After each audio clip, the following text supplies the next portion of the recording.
Yesu ashimwe bakunzi bava mu byaha TV, Yesu ashimwe bakunzi ba Ingabire Jeanne Gentille.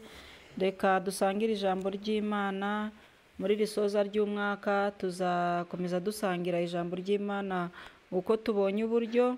Turashimira cyane wabigizemo uruhare. Hari umumama umwe ibiganiro byakoze ku mutima, ariko azi ko nta bushobozi mfite, aravuga ati nzajya nkora uko nshoboye nkoherereze niyo yaba ikiganiro kimwe ariko gitambuke. Ni muri ubwo buryo rero nshatse ko tuganira ijambo ry'Imana, ariko reka tubanze dusenge. Ndagushimiye Uwiteka Imana Nyiringabo ko utajya ubura uko ubigenza. Nagize icyifuzo cyo gukomeza kugukorera, nawe ubwawe wishakira inzira nk'uko wishakiye igitambo ubwo Aburahamu yari agiye gutamba Isaka. Ndagushimiye rero ko byashobotse ngo tuganire n'abantu bawe ijambo ryawe, kandi iri jambo ryawe rimurikire, rigire aho rikura abantu bawe n'aho ribashyira, ryongere ribabere inkomezi muri uru rugendo turimo urwo benshi bacitse intege basinziriye. Ariko abantu bawe ndabasengeye kugira ngo ubagirire neza, ukomeze kubongorera ijambo ribabwira ngo ndabakunda. Niko umuririmbyi umwe yaririmbye ngo mu gihe yagize icyaza kikantesha inzira yawe cyangwa kikandemerera muri uru rugendo ndimo, uzaze uca uwo mugozi uzaba undemereye umutima, umbwira uti ngwino mwana wanjye, ngwino mwana wanjye, kuko uzaruhuka ugeze iwanjye mu ijuru. Natwe rero turifuza ko muri risoza ry'umwaka wahumuriza abantu bawe, ukabakangura bakaba maso bitegura yuko isaha n'isaha Yesu Kristo azaza gutwara itorero.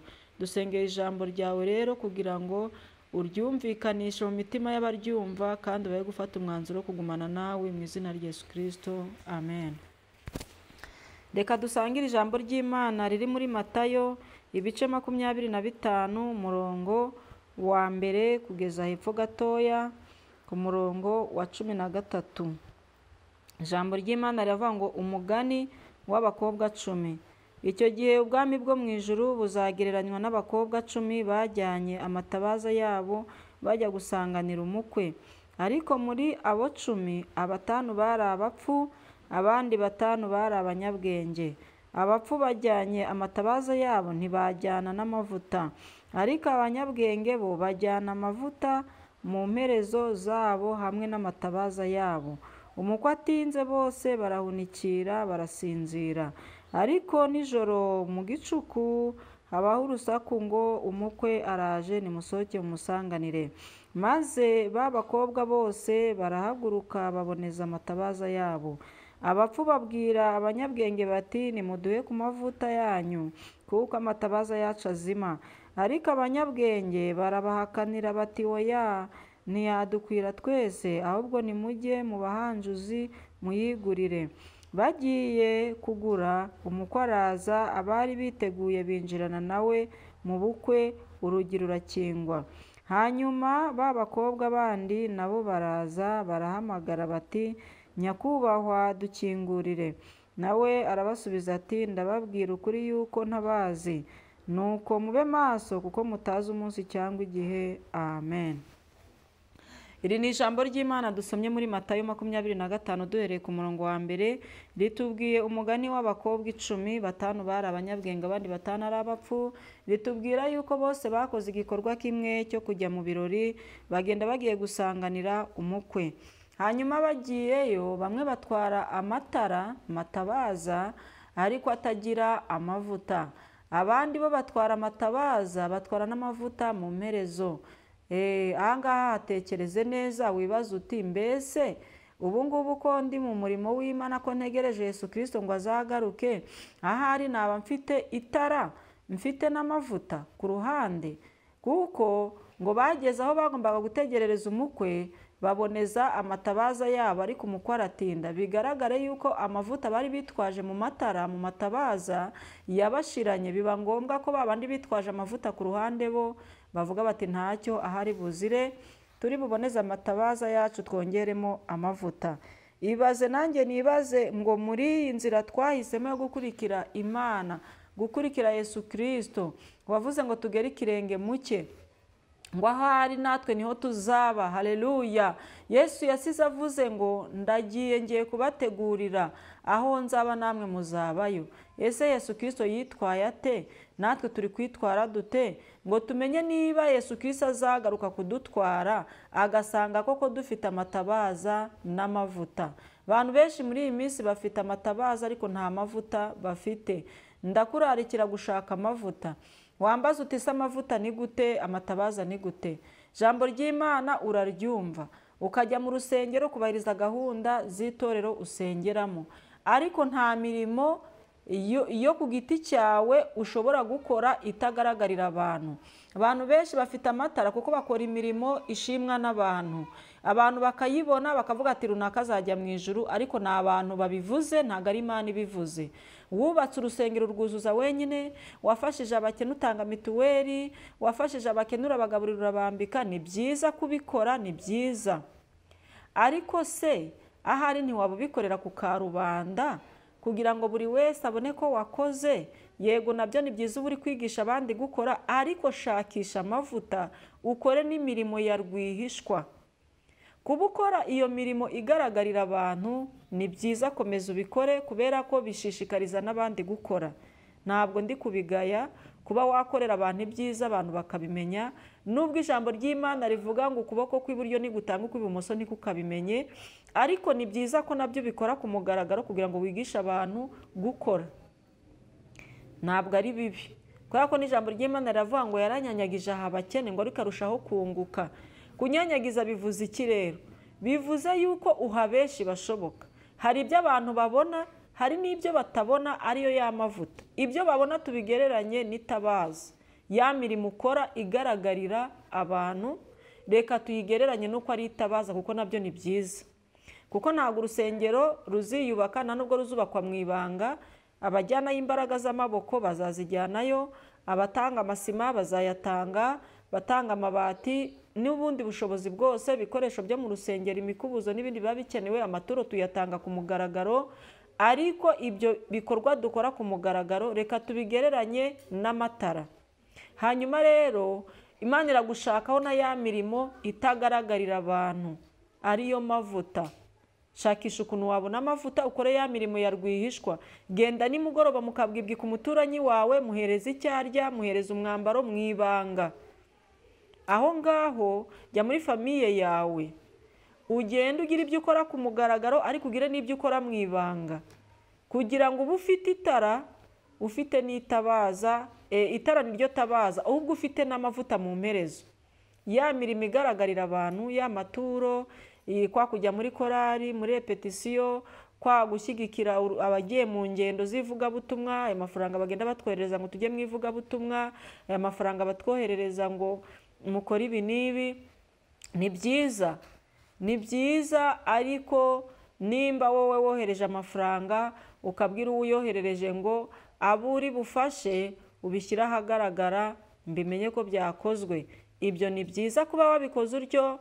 Ni itara, iryo ni itara riryo tabaza, ariko shakisha indi mirimo ya bwihishwa ariyo yitwa amavuta. Haleluya.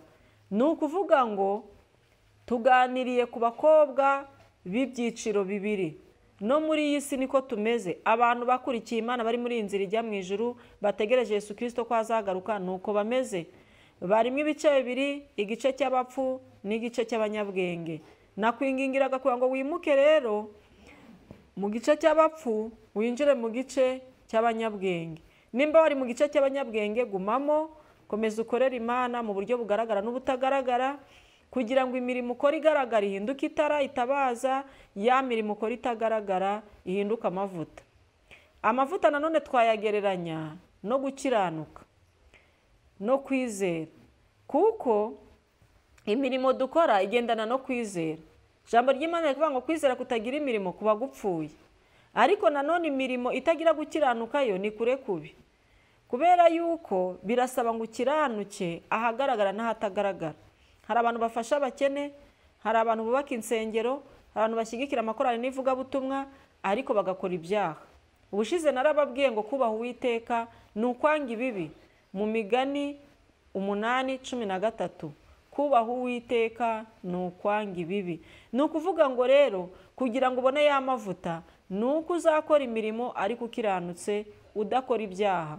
Umuntu ukora imirimo ariko agakora ibyaha ya mirimo izamuhindukira amatara, amatabaza, ariko amavuta ntayo, kuko agomba kubikora akiranutse. Mukorere Uwiteka mutinya, mukorere Uwiteka mukiranutse. Si byiza kugaragaza imirimo itagira gukiranuka. Ibyaha byose turabizi: gusambana, kwiba, kuroga, kwangana, kunegurana, kugambana, ubwibone, agasuzuguro, ishyari, ubujura, ubusambanyi n'ibindi nk'ibyo. Ibyo ni ibyaha ushobora kwitwaza ngo urimo urafasha abakene, urimo uratanga amaturo, urubaka insengero, washyigikira ivugabutumwa, kugakora ibyaha, uzaba uri mu ruhande rw'abapfu. Ntabwo turi butinde rero, ni ijambo risobanutse buri wese yakumva akisobanurira. Ahubwo wowe ni ukwisuzuma ukavuga uti, mbese muri uru rugendo rujya mu ijuru naba mfite itabaza, mfite n'impere zirimo amavuta? Kubera ko mu gihe cyarageze, umukwe araza, haba urusaku ngo mubyuke mumusanganire. Ba bapfu rero bagiye gusanganira umwami, basanga amatara yabo ntabwo yaka, bacana bikanga. Hanyuma abanyabwenge bahita basukamwo amavuta, barongera baracana birakunda. Abapfu bati, mwaduhaye ku mavuta. Abanyabwenge bati, no. Bishatse kuvuga iki? Bishatse kuvuga ko umunsi Yesu Kristo azabaje, nawe uzaba wemerewe gufata ku gakiza ke ngo agatizeho mugenzi we. Nawe wafata agakiza ke ngo agatize umwana we.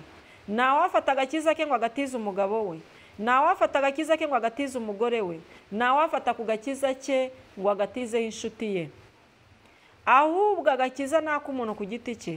Tekereza kuri wa munsi wapfuye, kuko hari gupfa abakomeye n'aboroheje, nawe ntacyo watanze ngo uburiho. Niko umuririmbyi yaririmbye: niki watanze mwana wa Adamu, cyatumye urindwa bigeza aha? Menya ko ari ubu n'uwagiriwe, ngaho nawe ujye ushima uwo mwami. Ujye ushima uwo mwami ariko ukora imirimo myiza, kuko ijambo ry'Imana riravuga ngo ubu bwoko bunshimisha iminwa, ariko imitima yabo ikamba kure. Abantu baraterura amaturo bakajya gushima Imana, ariko bataha bakababaza abakene. Amaturo y'ishimwe bayatanze mu rusengero. Abenshi hari n'igihe batanga ibintu byinshi mu nsengero, ababyeyi babo bakeneye ubufasha babubuze, abavandimwe bo bakeneye ubufasha babubuze. Ibyo nabyo ntabwo ari byiza. Nimba ufite ubushobozi, gira ibyo ukora mu rusengero, ariko ugire n'ibyo ukora mu miryango yawe, mu baturanyi no mu nshuti. Harimo abakene, imfubyi, abapfakazi, abafite ubumuga, abo muririmbana barimo. Ya mirimo yo gushaka amavuta ya rwihishwa ukwiriye nayo kuyikora, utazasanga waragumanye amatara atagira amavuta. Ndakwinginze rero kugira ngo mu gushima Imana kwawe ujye uyishimisha umunwa n'umutima, kubera ko hari abashimisha Imana iminwa, imitima ikaba kure. Kandi hari n'abaririmba indirimbo, Imana ikavuga ati, munkureho indirimbo zanyu, urusaku rwanyu, kuko muri inyanga guhanwa. Ushobora kuba uri umuririmbyi, uri umuvugabutumwa, cyangwa wiri kuvuga Imana mu kanwa gusa, ariko mu bikorwa byawe ikagushaka ikakubura. Izakubwira ati, mva imbere sinigeze kukumenya. Niko ijambo ry'Imana rivuga, ko abantu bazagenda bakavuga ati, njye nari umuhanuzi, njye nari umuvugabutumwa, njye nari umuririmbyi, njye nakoreye Imana, n'abantu bose barabizi. Ariko Yesu Kristo akubwira ati, nyamara nubwo wabikoraga, njye sinigeze kubibona, nta nubwo nigeze kukumenya. Mva imbere wa nkozi y'ibibi. Ibyo rero ntabwo ari byiza ko wakora imirimo uzi ngo izakujyana mu ijuru, ariko ntuzarijyemo, Yesu yaza akakwihakana. Reka rero duhinire ahangaha, ariko buri wese yisuzume muri iri soza ry'umwaka, mpagaze gute? Imana iri kumbona gute? Abenshi ko bapfiriye mu ntambara, njye nkaba nkiriho. Abenshi ko bishwe n'impanuka, njye nkaba nkiriho. Abenshi ko bishwe n'uburwayi, njye nkaba nkiriho. Abagizi ba nabi hirya no hino babisha abantu, njye ndacyariho. Abenshi bararozwe barabukira, ariko abandi barapfa. Bitekerezeho, tekereza. Myuka mibi bakoherereje ntiguhitane, ubwira Imana utima kugukiranukira, kandi umpe gukora ibintu bituma mba umunyabwenge, nkaba mfite itabaza ariko mfite n'amavuta. Murakoze rero, ndabashimiye. Reka dusoze n'isengesho. Mana, turagushimye kubwira ijambo ryawe. Warandikishije ijambo ryawe ngo uwigisha agabane n'abo yigisha ibyiza byo mu ijambo ryawe. Nanjye rero nshimishijwe n'aya magambo, kuko ari amagambo meza atubwira iby'abakobwa batanu b'abapfu n'abakobwa batanu b'abanyabwenge. Reka buri wese yisuzume, nge nisuzume, na bagenzi banjye bumvishe kuri iri jambo bisuzume, kugira ngo buri wese amenye uruhande aherereyemo. Niba ari mu ruhande rw'abapfu aruvemo, ajye mu ruhande rw'abanyabwenge. Niba ari mu ruhande rw'abanyabwenge arugumemo, kandi arusheho gusuzuma itabaza rye n'imperezo ye ko amavuta yakirimo. Urakoze, ndagushimye ko uzabidushoboza. Imbaraga n'amavuta kuri twebwe abari mu rugendo rugana mu ijuru turazikeneye, nubiduhera ubuntu mu izina rya Yesu Kristo.